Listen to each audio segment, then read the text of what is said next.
हाँ तो बच्चों देखिए, आज हमारा गणित का तीसरा चैप्टर है, अध्याय 3 संख्याओं के साथ खेलना। तो इससे पहले वाले लेसन में मैंने आपको संख्याओं की जानकारी बताई थी। तो संख्याओं की जानकारी के अंतर्गत मैंने आपको संख्याओं के विभिन्न गुण आपको बताए थे, जैसे समृद्धि गुण है और साचार्य गुण है, क्रम विनिमय गुण है और वितरण गुण है। उन गुणों के आधार पर हमने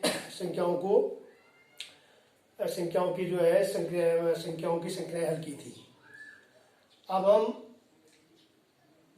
उसी के अगले चैप्टर में आएंगे। अब हम ये मान के चलते हैं कि आपको संख्याएं बनाना आ गया है। संख्याएं, छोटी संख्या, बड़ी संख्या, संख्याओं की तुलना अंतर्राष्ट्रीय पद्धति में और इंडियन सिस्टम में हम संख्याओं को कैसे लिखते हैं, और इसके अलावा क्या नाम कहते हैं, संख्याओं का अंतर निकालना। और तो इस तरह से जो है ये पहला चैप्टर आपकी संख्याओं की जानकारी में पूरा हो गया है। अब हम एक अगले तीसरे अध्याय में आएंगे, संख्याओं के साथ खेलना। तो अब हम संख्याओं के साथ विभिन्न प्रकार की जो है उसमें क्या नाम कहते हैं, उनके जो गुण हैं, उन गुणों के आधार पर हम कुछ खेल खेलेंगे। संख्याओं के साथ आप खेलना सीखेंगे खेल में। तो सबसे पहला जो है गुणखंड है। तो गुणखंड क्या होता है? गुणखंड का मतलब होता है किसी संख्या का गुणखंड, उसका एक पूरा क्या होता है, विभाजक होता है। मतलब किसी भी संख्या के जब हम गुणखंड निकालेंगे तो वह गुणखंड, जो गुणखंड आएंगे वो संख्या को पूरी बार क्या करेंगे, विभाजित करेंगे। जैसे एग्जाम्पल के तौर पर मैंने एक संख्या लिखी 8। तो 8 के हम गुणखंड निकालेंगे। 8 में हम ऐसी संख्याएं ढूंढेंगे, हम छोटी से छोटी संख्या से स्टार्ट करेंगे जिसमें 8 का भागा जाता है। विभाजक का मतलब भाग जाना। किसी भी संख्या के गुणखंड का मतलब होता है उस संख्या के जो गुणखंड आएंगे वो उसको पूरी बार क्या करेगा, विभाजित करेगा। तो जैसे मैंने एक एग्जाम्पल के रूप में, उदाहरण के तौर पर एक संख्या मैंने 8 ले ली, छोटी संख्या ले लिखी 8 के हम गुणखंड निकालेंगे। तो सबसे पहले हम क्या लिखेंगे, सबसे छोटा गुणखंड हो गया 1 का भागा 8 में जाएगा। 1 के बाद 2 का जाएगा, फिर 4 का जाएगा और फिर 8 का जाएगा। तो आप यहाँ देख सकते हैं कि जो 8 के जो हमने गुणखंड निकाले, तो ये 8 के गुणखंड क्या हो गए, 1, 2, 4 और 8 सीधे। तो यहाँ पर आप देख सकते हैं, तो ये जो गुणखंड है, ये गुणखंड से इसमें भाग जाएगा। 1 का भागा भी 8 में जाता है, 2 का भागा भी 8 में जाता है, 2 चौको 8, 4 का भागा 4 दूनी 8 और 8 का भागा 8 एकम 8। उसी प्रकार एक एग्जाम्पल और ले लेते हैं। जैसे एक संख्या हमने ले ली 25 ले ली। 25 हमने एक संख्या ले ली। अब हम 25 के गुणखंड निकाल रहे हैं। अभी मैंने आपको छोटी संख्या बता रखी है, ये छोटी संख्याओं के हम गुणखंड निकालेंगे। तो ऐसे ही हम बड़ी संख्याओं के भी गुणखंड निकालेंगे। तो 25 के हम जब गुणखंड निकालेंगे तो गुणखंड में 25 का सबसे पहले क्या आएगा, 1। उसके बाद 1 के बाद किसका भागा जाएगा, 5 का, 25। फिर 5 के बाद सीधे भागा किसका जाएगा, 25 का जाएगा। ये इस प्रकार से जो है 25 के गुणखंड क्या आएंगे, 1, 5, 25। यानी कि 1 का भागा 25 में गया, 1 का भागा 25 में आता है, 5 का भी 25 में आता है, 25 और 25 का भी 25 एकम 25। अब यहाँ पर हम दोनों गुणखंड, तो ये 1, 5, 25 जो संख्या आई वह 25 को क्या करेंगे, पूरी बार क्या करते हैं, विभाजित करते हैं। तो परिभाषा आप देख ही रहे हैं, वही परिभाषा है। किसी संख्या का गुणखंड, उसका पूरा क्या होता है, विभाजक होता है। हमने 8 के गुणखंड निकाले। 8 के गुणखंड जो आए 1, 2, 4, 8, तो आए 1, 2, 4, 8, 8 को विभाजित करेगा। 25 के गुणखंड निकाले 1, 5, 25, तो ये 1, 5, 25 जो है 25 को क्या करेगा, पूरी बार उसमें क्या होता है, भाग जाता है। तो इस प्रकार से जो है आप थोड़ा हम इन दोनों के गुणखंडों को देखते हैं। थोड़ा इसमें एक तुलनात्मक अध्ययन है। तो 8 और 25 के जब हमने गुणखंड निकाले तो आप में दोनों में कुछ समानता आपको लग रही होगी। वो समानता क्या है, पहले तो क्या हो रहा है, 1 क्या है, सबका गुणखंड होता है। मतलब 1 जो होता है, 1 क्या है, प्रत्येक संख्या का गुणखंड होता है। जैसे मैंने यहाँ पर लिखा है, नंबर 4 में एक नियम लिखा है, 1 प्रत्येक संख्या का एक गुणखंड होता है। उसी प्रकार माना यहीं पर अगर हम देखते हैं, जैसे हमारे पास एक संख्या है 36, 36 के हम गुणनखंड निकालने हैं, तो 36 के गुणनखंड निकालेंगे तो यहाँ पर भी आप देखो 1 2 का भागा 36 18 36, 3 का भागा 12 36, 4 का भागा 4 नंबर 36, 9 का भागा 9 चौको 36, 12 का भागा 12 36, 18 का भागा 18 36 और लास्ट में 36। ये तो आप यहाँ पर भी आप देख सकते हैं 36 के गुणनखंड क्या है, 1 2 3 4 9 12 18 और 36। यानी कि ये जो गुणनखंड आए ये सारे गुणनखंड में इनका क्या जाएगा, भाग जाएगा। 1 का भागा भी 36 में जाता है, 2 का भागा भी 36 में आता है 18 बार, 3 का भागा 36 में कितनी बार जाता है, 12 बार, 4 का भागा 36 में 4 नंबर 36, एक संख्या इसमें और आएगी 6, एक संख्या क्या आएगी 6, 6 के बाद 9, 6 का भागा भी जाएगा 6 6 36, 6 के बाद 9 है, 9 चौको 36, 12 का भागा 12 36, 18 का 18 36 और लास्ट में 36। तो इस तरह से जो है आप ये देख सकते हैं। तो गुणनखंड वे संख्या होते हैं, किसी संख्या के गुणनखंड वे संख्याएं होती है जो संख्या को क्या करते हैं, पूरी पूरी बार विभाजित करते हैं। तो इस प्रकार से जो है अब हमने यहाँ पर 8 के निकाले, ये 25 के निकाले और यहाँ पर हमने 36 के निकाल दिए। तो इस तरह से जो है आप इन गुणनखंडों को हम देखते हैं। जब हम किसी भी संख्या के गुणनखंड निकाल रहे हैं तो पहला जो गुणनखंड आ रहा है वो 1 आ रहा है। कोई भी संख्या है, चाहे संख्या कितनी बड़ी क्यों ना होगी, तो इसका मतलब है कि 1 जो है प्रत्येक संख्या का क्या होता है, गुणनखंड होता है। आपने 8 के गुणनखंड में निकाला, पहला गुणनखंड 1 है। 25 का भी निकाला, पहला गुणनखंड 1 है। 36 का भी हमने गुणनखंड निकाला, पहला गुणनखंड क्या है, 1 है। तो इसका मतलब आपको ये समझना है कि 1 प्रत्येक संख्या का एक गुणनखंड होता है। एक नियम ये हो गया। दूसरा इसमें एक इन गुणनखंडों को आप इन्हीं को हम देखेंगे, 8 25 और 36 को देखेंगे। दूसरा गुणनखंड क्या हो रहा है कि जो भी आपके गुणनखंड आ रहे हैं किसी भी संख्या के, जब हम गुणनखंड निकालें, चाहे हमने 8 के निकाले, 25 के निकाले या 36 के निकाले, तो ये जो गुणनखंड आ रहे हैं वो संख्या के बराबर है, संख्या से छोटे और संख्या के बराबर। मतलब एक संख्या का गुणनखंड है, अगर हम किसी संख्या के गुणनखंड निकालते हैं वह क्या होगा, अपने से छोटा या बराबर होता है। मतलब अपने से छोटा मतलब एक, जैसे 36 के निकाले 1 2 3 4 6 9 12 18, ये तो इससे छोटी होगी। और लास्ट जो गुणनखंड आ रहा है वो वही संख्या आ रही है। मतलब इसका मतलब है कि प्रत्येक संख्या स्वयं का ही क्या होता है, गुणनखंड होता है। यहाँ पर मैंने नंबर 3 में लिखा है कि प्रत्येक संख्या स्वयं का क्या होता है, गुणनखंड होता है। 8 स्वयं का गुणनखंड है, 25 स्वयं का गुणनखंड है, 25 भी अपने आप में गुणनखंड है 25 का ही। 36 भी जो है स्वयं का क्या है, गुणनखंड है। तो इसमें गुणनखंड से हमने 3 बातें आपको बताई है, 3 बातें आपके समझ में आनी चाहिए कि गुणनखंड वे संख्या होती हैं जो संख्या को, किसी संख्या के गुणनखंड वे संख्याएं होती हैं जो संख्या को पूरी पूरी बार क्या करते हैं, विभाजित करते हैं, मतलब उनका भाग जाता है। नंबर 1 ये हो गया। नंबर 2 क्या हो गया कि प्रत्येक संख्या का गुणनखंड क्या होता है, एक प्रत्येक संख्या का क्या होता है, गुणनखंड होता है। हम चाहे किसी भी संख्या के गुणनखंड निकालेंगे तो उसमें 1 जो आएगा वो स्वयं का क्या होगा, गुणनखंड होगा। नंबर 2, किसी भी संख्या के गुणनखंड उससे अपने से छोटे या बराबर, मतलब लास्ट जो गुणनखंड आएगा वो क्या होगा, उसके बराबर। मतलब प्रत्येक संख्या स्वयं का भी क्या होता है, गुणनखंड होता है। इस तरह से जो है ये तो था गुणनखंड, ये आपके समझ में आ गया होगा।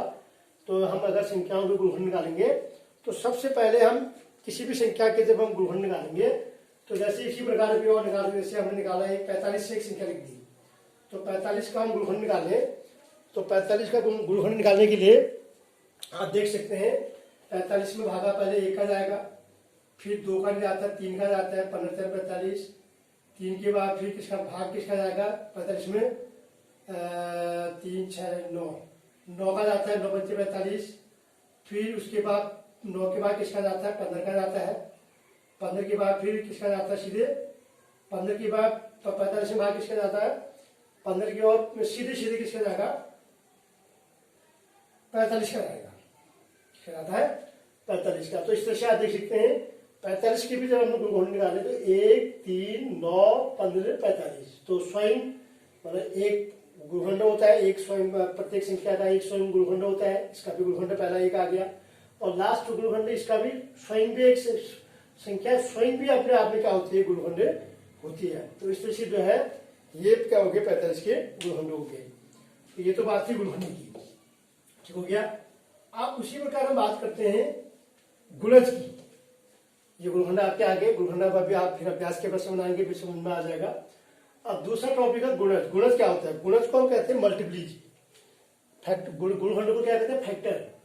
मतलब गुणखंड का मतलब होता है, मतलब किसी संख्या के गुणखंड जो होते हैं उसका पूरा पूरा क्या होता है, विभाजक होता है। मतलब संख्या को पूरी पूरी बार क्या करते हैं, विभाजित करते हैं, यानी कि डिविजिबल होते हैं। क्या होते हैं? डिविजिबल। अब गुणज है, दूसरा टॉपिक है गुणज। गुणज क्या होता है? गुणज क्या होता है? एक संख्या अपने प्रत्येक गुणखंड का गुणज होता है। अगर आपको किसी संख्या के गुणज निकालने हैं तो आप सीधे सीधे गुणज का मतलब आप ये लगाओ, क्या नाम कहते हैं, उदाहरण के रूप में हम इसको कह सकते हैं पहाड़ा, या मतलब टेबल। जैसे हमने 4 के गुणज निकालते हैं, 4 के गुणज हम निकालते हैं, 4 के गुणज माना आपको 10 निकाल देते हैं। तो 4 गुणज का मतलब है कि 4 गुणज का मतलब मल्टीप्लिकेशन क्या होता है, एक संख्या अपने प्रत्येक गुणखंड का गुणज होती है। तो जैसे 4 के हम गुणज जब निकालेंगे तो 4 को आप नेचुरल नंबर से मल्टीप्लाई कर दो।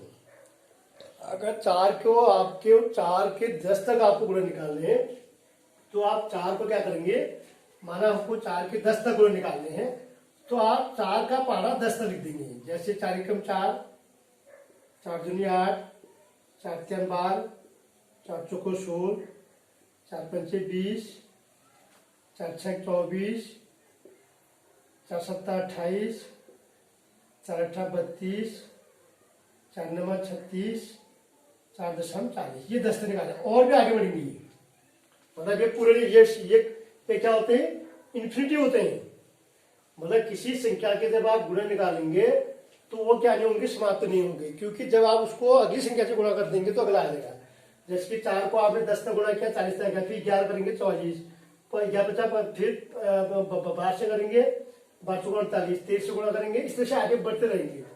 तो जो गुणज आएगा, यहाँ पर ये गुणज आ गए, ये 4 के गुणज आ गए। 4 के हम इसको क्या करते हैं, मल्टीप्लीज। 4 के क्या करते हैं, इसको मल्टीप्लीज। तो गुणज का मतलब है एक संख्या अपने प्रत्येक गुणखंड का गुणज होती है।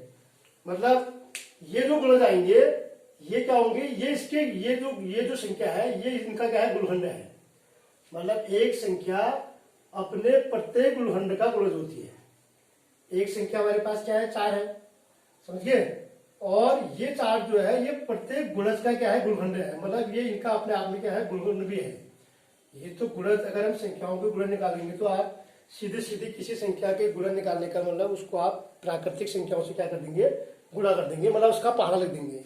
माना हमसे कहा गया भाई 4 के 10 तक गुणज लिखिए, तो आप 4 के 10 तक का पहाड़ा लिख देंगे, सीधी सी बात। 4 तक की टेबल, 4 का 10 तक के आपका लिख देंगे, टेबल लिख देंगे।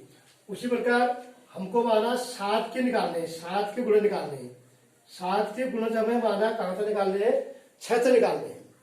तो अब 7 का पहाड़ा 7 एकम 7, 7 दूनी 14, 7 तीन 21, 7 चौको 28, 7 पंचे 35, 7 छः 42। ये और आगे बढ़ सकते हैं। तो इस तरह से जो है ये आगे बढ़ते रह जाएंगे ऐसे, ये ठीक हो गया। तो इस प्रकार से जो है ये 7 गुणज हो गए, ठीक। अब यहाँ जो 7 का जो गुणज है, तो गुणज का मतलब आप सीधे सीधे क्या लगाएंगे, टेबल। मतलब उनको किसी संख्या के जगह यदि आपको गुणज निकालना है तो आप उसको नेचुरल नंबर से क्या करेंगे, मल्टीप्लाई कर देंगे। मतलब एक काउंटिंग नंबर से गुणा कर देंगे। 1 2 3 4 5 6 7 8 से गुणा करेंगे। जैसे 7 को 1 से गुणा किया, 7 7 7 दूनी 14, 7 21, 7 चौको 28, 7 पंचे 7 छः 42, ठीक हो गया। तो ये आपकी गुणज होगी। तो इस तरह से जो है, तो जब हम संख्याओं के गुणज निकालते हैं तो गुणज में क्या होता है, ये तो गुणखंड हो गए। गुणखंड तो प्रत्येक संख्या के गुणखंड उसका एक पूरा पूरा विभाजक होता है। यहाँ पर जो गुणज जो होता है वह प्रत्येक का क्या होता है, एक संख्या जो होती है अपने प्रत्येक गुणखंड का गुणज होती है। तो यहाँ पर 4 के ये 4 जो है ये प्रत्येक का क्या है, गुणखंड भी है, ये गुणखंड भी है। तो इस तरह से जो है ये गुणज हो गई। तो इस प्रकार से जो है ये थे गुणखंड और गुणज। तो इसके बाद मैंने आपको नियम बताया था कि एक प्रत्येक संख्या का गुणखंड होता है, और एक संख्या का गुणनखंड अपने से छोटा या बराबर होता है, यहाँ पर ये गुणनखंड में मैंने आपको बताया था। एक संख्या का गुणज उस संख्या से बड़ा तथा बराबर होता है। अगर किसी संख्या का जब हम गुणज निकालेंगे, किसी संख्या का जब हम क्या निकालते हैं, गुणज निकालते हैं, तो वो गुणज क्या होता है, मतलब वो गुणज जो होते हैं उससे बड़ा या उसके बराबर। मतलब किसी संख्या के जब हम गुणज निकालेंगे तो वह गुणज उस संख्या से बड़ा, ये सब बड़े आ रहे हैं। आप देखिए इनकी जब आप गुणज निकाले उसके बराबर, जैसे पहला गुणज जब आएगा वो उसके बराबर का आ गया। उसके बाद के जो गुणज निकल रहे हैं वो सब संख्या से क्या आ रहे हैं, बड़े आ रहे हैं। 7 का गुणज 7 के बराबर है, पहला गुणज 7 के बराबर हो गया। और 4 का भी पहला गुणज 4 ही हुआ। उसके बाद के जो भी आपके गुणज आप देख रहे हैं ये सब संख्या से क्या है, 4 से क्या है, सब बड़े हैं। तो इस प्रकार एक संख्या का गुणज उस संख्या से बड़ा तथा बराबर होता है। बराबर का मतलब फर्स्ट पहला गुणज आपका वही संख्या आएगी, और उसके बाद की जो अगली जब हम गुणज निकालेंगे तो वो सब संख्या से क्या आएंगे, बड़े आएंगे। ठीक हो गया। तो ये तो बात थी किसकी, गुणज की। अब उसके बाद हम बात करते हैं संपूर्ण संख्या। संपूर्ण संख्या क्या होती है? संपूर्ण संख्या का मतलब वह संख्या जिसके गुणनखंडों का योग, वह संख्या जिसके गुणनखंडों का योग उस संख्या से दोगुना हो, संपूर्ण संख्या कहलाती है। मतलब अगर हम किसी संख्या के जब हम अगर संपूर्ण संख्या उस संख्या को कहेंगे जब हम किसी संख्या के गुणनखंड निकालेंगे, उन गुणनखंडों का योग क्या नाम कहते हैं, को जोड़ेंगे, उस गुणनखंडों का योग उस संख्या से दुगना होगा, तो वह संख्या क्या कहलाएगी, संपूर्ण संख्या कहलाएगी। जैसे आप यहीं पर आप देखिए, जैसे हमारे पास संख्या 6, यहाँ पर मैंने 2 संख्या लिखी है, एक 6 और एक 28। 6 और 28 दो के दो संपूर्ण संख्या है। कैसे है? जैसे 6 के आपने गुणज लिखे तो 6 के पहले हम क्या निकालेंगे, गुणनखंड। तो 6 का गुणनखंड हो गया, पहले 1 का भागा जाएगा, फिर 2 का भी जाता है, फिर 3 का जाता है, फिर 6 का जाता है। ये हो गए 6 के गुणज, समझिए। आप इसके बाद हम इनको जोड़ेंगे, आप इनको हम जोड़ेंगे तो क्या आएगा, 1 धन 2 धन 3 धन 6, तो बराबर कितना आ गया, जोड़ो, 6 3 9 2 11 के 12, ये उनका योग कितना आ गया, 12 आ गया। मतलब हम संपूर्ण संख्या किसको कर रहे हैं, एक कंप्लीट नंबर क्या है, उसके गुणनखंडों का योग। जब आप उस संख्या के गुणनखंड निकालेंगे, उनको जब आप जोड़ेंगे तो उनका योग जो होगा दोगुना होगा, उस संख्या से दुगना होगा, उस संख्या से क्या होगा, दुगना। तो जैसे हमारे पास 6 था, तो 6 की जब हमने 6 के गुणनखंड निकाले तो गुणनखंड क्या आ गया, 12 आ गया। तो 12 क्या है, 6 का दुगना है। उसी में से क्या संख्या 28, 28 के आपने गुणनखंड निकाले, 1 का भागा जाता है 28 में, पहले तो 1 का तो सबका ही जाएगा, क्योंकि 1 जो है प्रत्येक संख्या का क्या होता है, गुणनखंड होता है। किसी भी संख्या के जब आप गुणनखंड निकालेंगे तो पहला गुणनखंड क्या आएगा, 1 आएगा। तो पहला 1 हो गया। उसके बाद 1 के बाद भी किसका भागा जाएगा, 2 का भागा, 14 दूनी 28। फिर 2 के बाद भी किसका भागा जाता है, 3 का नहीं जाता है, 9, 4 का भागा जाता है, 4 7 28। फिर 4 के बाद 7 का जाता है, 7 चौको 28। फिर 7 के बाद 14 का जाता है, 14 दूनी 28। फिर 14 के बाद डायरेक्ट किसका जाता है, 28 का जाता है। तो इस प्रकार से जो है ये जो संख्या आ गई, ये 28 की गुणनखंड आ गई, 1 2 4 7 14 और 28 किसकी गुणनखंड आ गई, 28 के आ गए। अब इनको जोड़ेंगे आप, अब इनको आप जोड़ेंगे, इनको जोड़ेंगे तो 8 4 12 7 19 4 23 2 25 के 26, 26 की 6, 2 2 4 1 5, कितना आ गया, 56। ये देखो, तो इनका योग भी क्या आ गया, जब हमने इनको जोड़ा। अब यहाँ जोड़ने के लिए मेरे पास जगह नहीं है, मैंने डायरेक्ट जोड़ दिया। मैंने 1 धन 2 धन 4 धन 7 धन 14 धन 28 को जोड़ा, तो योग कितना आ गया, 56 आ गया। तो ये 56 भी क्या है, 28 का दुगना है। देखो 28 दूनी 56, ये तो 28 मतलब ये क्या है, तब जाएगा 6 और 28 क्या है, एक संपूर्ण संख्या है। तो इस प्रकार से जो है ये जो है संपूर्ण संख्या किसे कहेंगे, वह संख्या जिसके गुणनखंडों का योग उस संख्या से क्या होता है, दुगुना होता है। हमने 6 के गुणनखंड निकाले, फिर उन गुणनखंड को हमने जोड़ा, तो योग कितना आ गया, 12 आ गया। तो उस संख्या का दुगुना आ गया, 6 दूनी 12। उसी प्रकार मैंने 28 के गुणनखंड निकाले, फिर उन गुणनखंडों को हमने जोड़ा, कितना आ गया, 56। तो 56 क्या है, 28 दूनी 56 दुगना आ गया है। तो ऐसी जब संख्या आएंगी तो ऐसी संख्याओं को हम क्या कहते हैं, संपूर्ण संख्या कहते हैं। तो इस प्रकार से ये दो टॉपिक मैंने आपको, कुछ नियम आपको, एक गुणनखंड और क्या बताया, गुणज बताया, और गुणनखंड के भी पहले आपको कुछ नियम बताए, तो आपको याद करना है। तो किसी संख्या का गुणनखंड उसका पूरा पूरा विभाजक होता है। ये उदाहरण हो गए, एग्जाम्पल है, इनको आप उतारेंगे। गुणज क्या होता है, एक संख्या अपने प्रत्येक गुणनखंड का गुणज होती है। किसी भी संख्या के जब हम गुणज निकालते हैं तो वह संख्या उसकी एक गुणनखंड होती है।